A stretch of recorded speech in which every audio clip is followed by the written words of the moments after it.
Hello. आज हम लोग बात कर रहे हैं teachers autonomy and academic freedom में, जो कि यूनिट 3 का MEd semester 1 paper education studies का एक टॉपिक है। इसके पहले मैं टीचर्स ऑटोनॉमी के बारे में आपके उसको पार्ट 1 और पार्ट 2 दो रूप में हमने बता चुका था। आज मैं शैक्षणिक स्वतंत्रता यानी एकेडमिक फ्रीडम के बारे में बात करूँगा। इसका भी मैं 3 पार्ट में, इसके महत्वपूर्ण जो बिंदु हैं उसको 3 पार्ट में मैंने विभाजित किया है।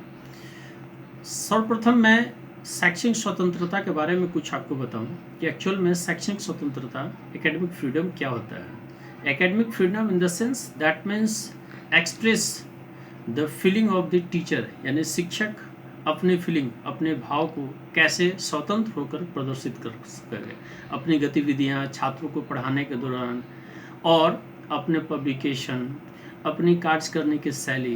दैट मीन्स वो जो कक्ष में यानी क्लासरूम में पढ़ा रहे हैं वह कितने स्वतंत्र हैं, और कोर्स जो उन्हें पूरा करना रहता है एक एकेडमिक सेशन में, उसके प्रति उनकी जिम्मेदारी और वो उस कार्य को करने में कितने स्वतंत्र है, ये महत्वपूर्ण बिंदु होता है एकेडमिक फ्रीडम में यानी शैक्षणिक स्वतंत्रता में। कभी ऐसा होता है कि शिक्षक स्वतंत्र नहीं होने के चलते जो उनकी अपनी भावना होती है एक्सप्रेशन की, वह कहीं ना कहीं प्रभावित होती है। इसलिए आवश्यक है कि इस क्षेत्र में स्वतंत्रता प्रदान की जाए।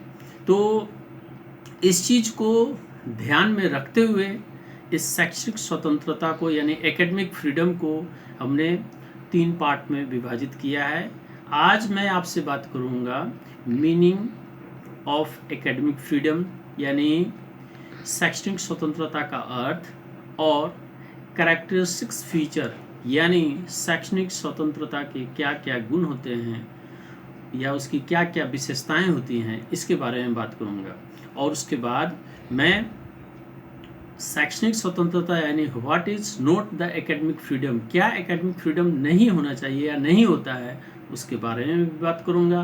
फिर उसके बाद काइंड्स यानी एकेडमिक फ्रीडम के प्रकार के बारे में बात करूंगा, और साथ ही साथ मैं ये भी बात करूंगा कि शैक्षणिक स्वतंत्रता के अंतर्गत इंस्टीट्यूशन यानी संस्थान और विद्यालय यानी स्कूल कॉलेज लेवल पर किस प्रकार की होनी चाहिए, क्या उनकी भूमिकाएं होती है, और उसके लिमिटेशन के बारे में भी बात करूंगा।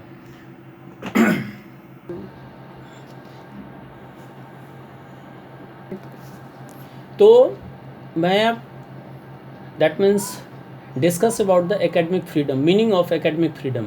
Academic freedom in the sense that means the freedom of teachers and student to teach and student the knowledge without unreasonable interference or restriction from law, institutional regulation और public pressure। कहने का तात्पर्य है शैक्षणिक स्वतंत्रता में शिक्षक के आज़ादी किसके साथ, तो छात्रों को पढ़ाने में, उसे अध्ययन करने में, साथ ही साथ ज्ञान को उपार्जित करने में बिना किसी कारण या किसी हस्तक्षेप के, और बिना किसी लॉ यानी कोई कानूनी रिस्ट्रिक्शन जो कि कभी कभी लागू होता है, या इंस्टीट्यूशनल रेगुलेशन संस्था के जो नियम बने हुए हैं, या पब्लिक प्रेशर के बिना कोई जो है वह व्यक्ति विशेष के अनुसार कोई दबाव न रहे, उसके आधार पर जो है वह शैक्षणिक स्वतंत्रता शिक्षक और छात्रों के बीच होनी चाहिए। दूसरा, the freedom of teacher to inquiry any subjects for their intellectual concern. शिक्षक की स्वतंत्रता उसकी बौद्धिक स्तर, जैसे कि किसी बुक को यानी किसी सब्जेक्ट से रिलेटेड हो और उसको वह इंक्वायरी कर रहा हो यानी खोज कर रहा हो, और जिससे कि उसका बौद्धिक स्तर बढ़ रहा हो, यहाँ पर भी उसकी स्वतंत्रता होनी चाहिए। Next, to present their finding to their student colleagues and others. To present their findings to their student यानी छात्रों में जो उपस्थित गुण है कैसे उससे पता लगाए, कैसे जानकारी ले, अपने कलीग और किसी दूसरे के बारे में भी, वो भी जो है वो पूरी तरह से स्वतंत्रता होनी चाहिए। To publish their data and conclusion without control. अगर किसी प्रकार की कोई गणना, कोई शोध या कोई निष्कर्ष पर शिक्षक अगर पहुँचे हैं तो वो भी बिना विदाउट कंट्रोल यानी बिना नियंत्रण का होना चाहिए, जिस पर कि वो अपने काम को अच्छी तरह से कर सकें। To teach in the manner they consider professionally appropriate, उनका अपना पढ़ाने का ढंग एक तरीका होना चाहिए जो कि प्रोफेशनली यानी व्यावसायिक स्तर पर होता है और जो वह परफेक्ट होता है, अप्रोप्रिएट होता है। For student the basic elements include freedom, छात्रों के लिए जो कुछ स्वतंत्रता के अंतर्गत आते हैं। To study subject that concern them, जो अध्ययन सब्जेक्ट को अध्ययन करना चाहते हैं उससे संबंधित हो। एंड टू फॉर्म कंक्लूजन, जिस पर कि वो निष्कर्ष पर पहुंच सकें। For themselves and express their opinion, और उसमें वो अपने विचार को भी प्रस्तुत कर सकें। Now next, characteristics of academic freedom, यानी शैक्षणिक स्वतंत्रता की विशेषताएं। Number 1, academic freedom means that both faculty members and student can engage in intellectual debate without fear of censorship or retaliation। अर्थात शैक्षणिक स्वतंत्रता का तात्पर्य है शिक्षक के जो समूह हैं या शिक्षक और छात्रों के बीच में एक बौद्धिक वाद विवाद हो, बिना किसी भय या बिना किसी विद्रोह या कोई सेंसरशिप इन द सेंस कि किसी के द्वारा प्रायोजित न हो, वो फ्रीडम के साथ हो, स्वतंत्रता के साथ हो। दूसरा, academic freedom establish a faculty members right to remain true to his और her pedagogical philosophy and intellectual commitments. अर्थात शैक्षणिक स्वतंत्रता फैकल्टी मेंबर्स यानी शिक्षक समुदाय को यह अधिकार प्रदान करता है कि वह अपने विषय वस्तु से संबंधित दार्शनिक दृष्टिकोण और बौद्धिक जो समझ है उसको प्रदान करने के लिए वो फ्री हों और वो अपनी दृष्टिकोण को स्पष्ट कर सके या उसको स्थापित कर सकें। Academic freedom in teaching means that both faculty members and students can make comparison and contrast between subject taught in a course and any field of human knowledge or period of history।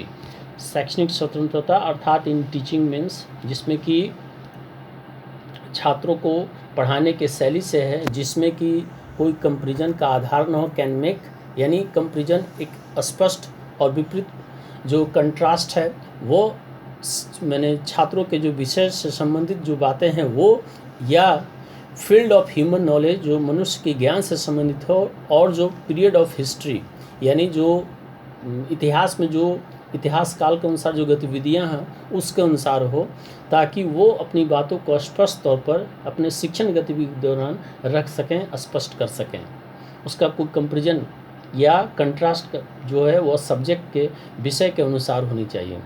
Academic freedom gives both students and faculty the right to express their view in speech, writing and through electronic communication both on and off campus without fear. Academic freedom यानी अर्थात कहने का तात्पर्य है कि छात्रों और शिक्षकों के बीच उन्हें ये अधिकार प्रदान हो कि वो अपनी बातों को, जो उनकी बोलने की शैली है, लिखने का तरीका है, या इलेक्ट्रॉनिक कम्युनिकेशन जो उनका संप्रेषण का भाव है, वह तकनीकी तौर पर इलेक्ट्रॉनिक तौर पर भी वह अपने संप्रेषण को ऑन और ऑफ यानी ऑनलाइन भी या ऑफ द कैंपस यानी कैंपस के बाद यानी क्लास आवर के बाद भी बिना किसी भय के वो अपनी बातों को रख सकते हैं, बता सकते हैं।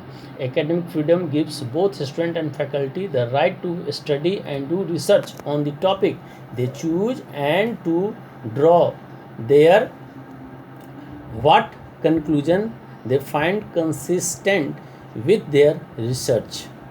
शैक्षणिक स्वतंत्रता उन्हें यह प्रदान करता है, अधिकार क्या प्रदान करता है, तो छात्रों फैकल्टी मेंबर्स उनके जनसमूह को, जिससे कि वह अगर किसी विषय पर शोध किए हैं तो उसे वह टॉपिक को चयन कर सकें और उसके निष्कर्ष पर पहुँचे और उसकी जो फाइंडिंग है यानी जो पता लगाए हैं उसको भी वह प्रस्तुत कर सकें, उन्हें यह अधिकार प्रदान है।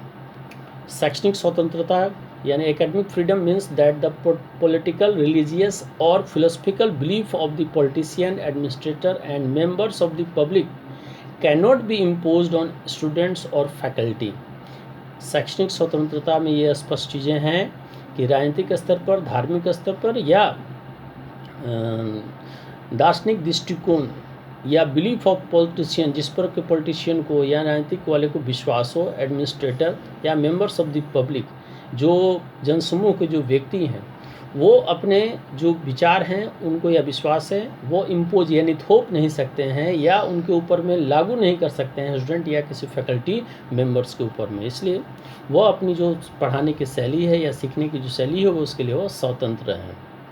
Next one, academic freedom protect faculty members and student for disagreeing with administrative policies और प्रपोजल। शैक्षणिक स्वतंत्रता में ये स्पष्ट चीज़ें हैं कि शिक्षक का जो जनसमूह है और छात्र हैं वह प्रशासनिक संबंधित जो नियम बने हुए हैं या जो कुछ प्रस्ताव हैं वह जरूरी नहीं है कि वह उनके ऊपर में जो है लागू हो और या उसके ऊपर में वह डिसएग्री हो, या जरूरी नहीं है कि वो उसको मानने के लिए तैयार हों, उस पर अपने विचार को प्रस्तुत कर सकते हैं। Academic freedom gives faculty members and student the right to challenge one another view but not to penalize them। शैक्षणिक स्वतंत्रता में शिक्षक और छात्र को किसी भी विषय वस्तु पर यानी किसी भी टॉपिक पर, प्रकरण पर या किसी भी बात पर अपनी बातों को रखने का उन्हें अधिकार है जिसमें कि उन्हें सजा का कोई प्रोविज़न नहीं है। Next, academic freedom protect a faculty members authority to assign grade to students. More broadly, academic freedom encompasses both the individual and institutional right to maintain academic standards। शैक्षणिक स्वतंत्रता में शिक्षकों को ये अधिकार प्रदान है कि वह छात्रों को ग्रेड यानी प्रदान करें, रिजल्ट के बाद प्रदान करें। ज़्यादा अच्छी तरह से हम इसे ये ब्रॉडली समझ सकते हैं कि किसी भी संस्थान में संस्थान को या इंडिविजुअल किसी व्यक्ति को या किसी शिक्षक को, और साथ ही साथ ये पूर्ण अधिकार है शैक्षणिक स्वतंत्रता में कि वह उसकी डिग्निटी यानी स्टैंडर्ड को, स्तर को बना कर रखे।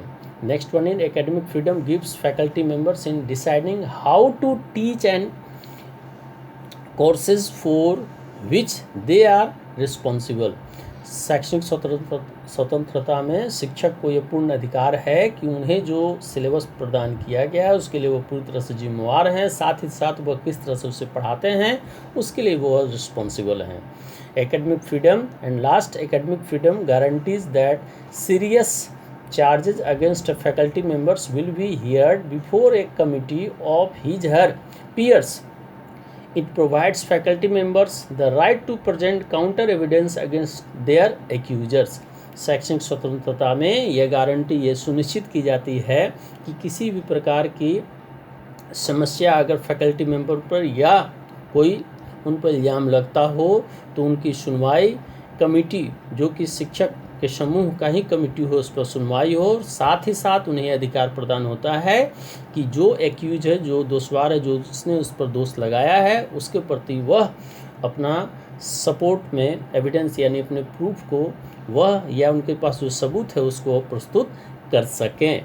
इस चीज़ कहने का तात्पर्य ये है कि शैक्षणिक स्वतंत्रता में ये जो विशेषताएं बताई गई हैं इनका एक ही उद्देश्य है कि शिक्षक, छात्र और एकेडमिक इंस्टीट्यूशन का कैसे डेवलपमेंट हो, क्योंकि इसी से सोसाइटी का भी डेवलपमेंट होता है और राष्ट्र का विकास होता है। एक अच्छे राष्ट्र के निर्माण के लिए आवश्यक है कि शोध हो, रिसर्च हो, और रिसर्च का आधार विद्यालय या महाविद्यालय से शुरू होता है, क्योंकि ये एक्शन रिसर्च के एक पार्ट होते हैं। बिना शैक्षणिक स्वतंत्रता के शिक्षक आज़ादी पूर्वक क्लासरूम में नहीं पढ़ा पाएंगे, जिससे कि वो अपना 100% एफर्ट यानी अपना जो उनका प्रयास होता है विषय वस्तु से संबंधित उसको वो अच्छी तरीके से नहीं दे सकते हैं। इसलिए शैक्षणिक स्वतंत्रता आवश्यक है।